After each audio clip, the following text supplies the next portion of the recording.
Hola a todas, todos, todes. En este video vamos a adentrarnos en la unidad 9 de Principios de Administración, donde como parte de la estructuración veremos los pasos y cuestiones más relevantes para graficar el organigrama. Como ya vieron en la clase teórica, el organigrama es un gráfico que representa la estructura formal de la organización en un momento específico de su existencia. Es decir, que es como si fuese una foto que permite observar cuáles son las unidades o áreas que forman parte de la misma y las relaciones formales que existen entre ellas. Decimos que es una herramienta de comunicación porque cualquier persona que observa el organigrama debe poder entender rápidamente cuáles son las funciones principales que la organización lleva a cabo, así como también de quién depende cada unidad, quiénes dependen de ella y con quiénes se relaciona para desarrollar sus tareas. Y también decimos que es una herramienta de análisis, porque nos permite ver rápidamente si hay fallas en la estructura formal de la organización. Las organizaciones pueden optar entre distintos tipos de organigramas para representar su estructura. Los más comunes son el horizontal, el vertical y el mixto. Sin embargo, también existen otros modelos, como el circular, el semicircular, por bloques, escalar, entre otros. En nuestra asignatura, trabajaremos con el organigrama mixto, partiendo de la base del organigrama vertical y permitiendo la inclusión de algunas unidades con el modelo horizontal solo en los niveles más bajos de la organización y siempre que sea para simplificar su lectura. Para confeccionar el organigrama de manera ordenada y prolija, es conveniente seguir los siguientes pasos. En primer lugar, identificar los niveles jerárquicos que existen en la organización.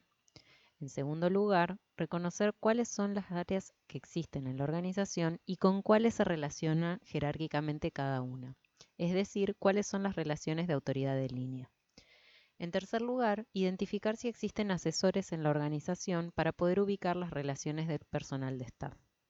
A continuación, distinguir las relaciones entre áreas que exceden a las relaciones jerárquicas, es decir, las relaciones de autoridad funcional. Y por último, recorrer todo el organigrama, especificando cuáles son los criterios de departamentalización que se tuvieron en cuenta para la creación de las unidades o áreas.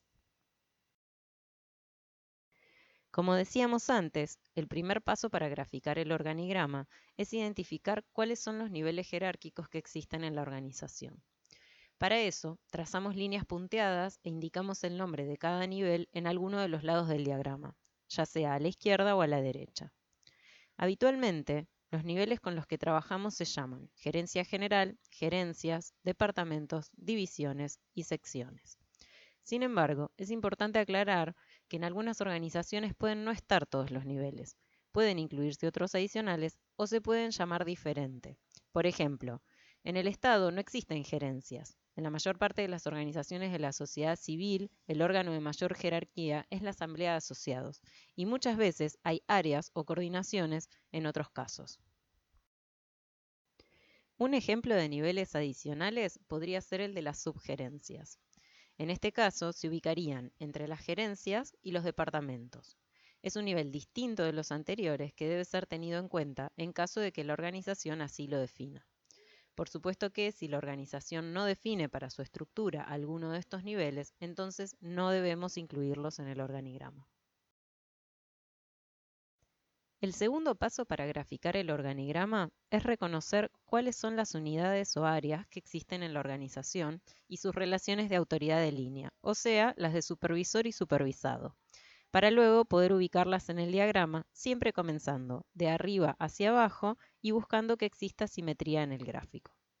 Cada una de las unidades o áreas se representa con un rectángulo que se llama entagrama y se unen mediante líneas rectas completas, no punteadas, curvas ni con flechas, que siempre salen desde abajo y el centro del entagrama y luego se abren para llegar a los entagramas de nivel inferior.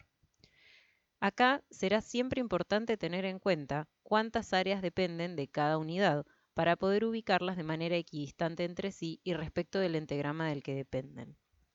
También es importante tener en cuenta que de cada área pueden depender otras que pertenezcan a distintos niveles. Por ejemplo, en este caso, se puede ver que administración es una subgerencia que depende directamente de la gerencia general, al igual que las gerencias de producción, comercialización y abastecimiento. Entonces, desde la gerencia general, baja una línea vertical que se divide en 4 y llega a los entagramas que se ubican cada uno en el nivel jerárquico que le corresponde. Otra cuestión a tener en cuenta es que dentro de cada entagrama colocamos el nombre del área que representan, pero no debemos indicar ni el nivel del que se trata, porque para eso ya señalamos los niveles en el costado del diagrama, ni el nombre de la persona que dirige esa área. Recordemos que el organigrama es una foto de la estructura formal de la organización, y si indicásemos el nombre de quien ocupa cada puesto, tendríamos que ajustar el diagrama cada vez que cambia el o la responsable de cada unidad.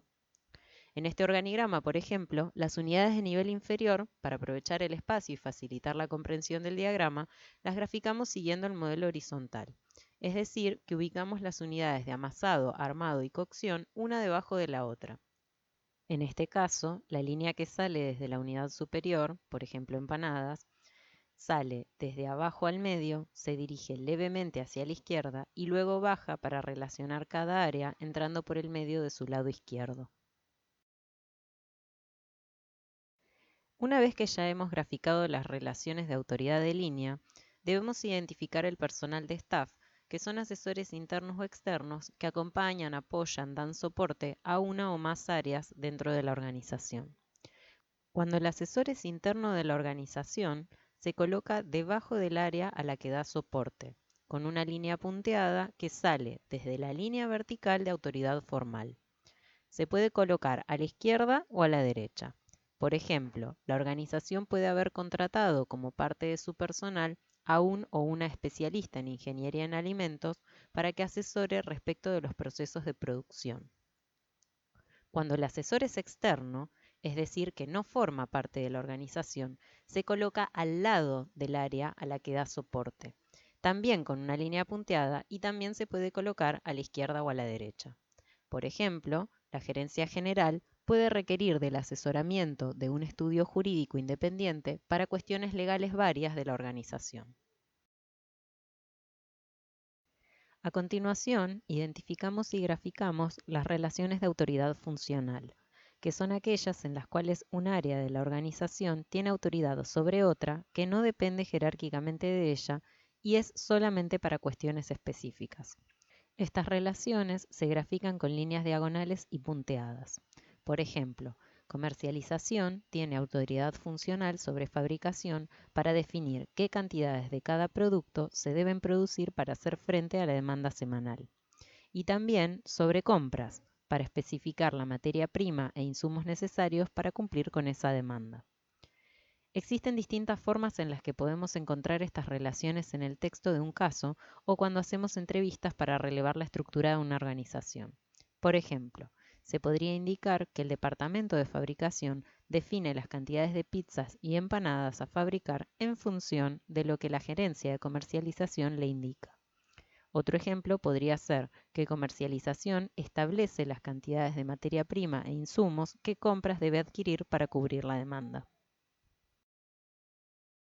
Por último, identificamos los criterios de departamentalización que la organización tuvo en cuenta para diagramar su estructura. Cada criterio utilizado se identifica con un número dentro de un círculo, que se coloca al lado de la línea vertical que sale de cada entagrama. Y además se debe incluir un apartado de referencias, donde se indica a qué criterio corresponde cada número.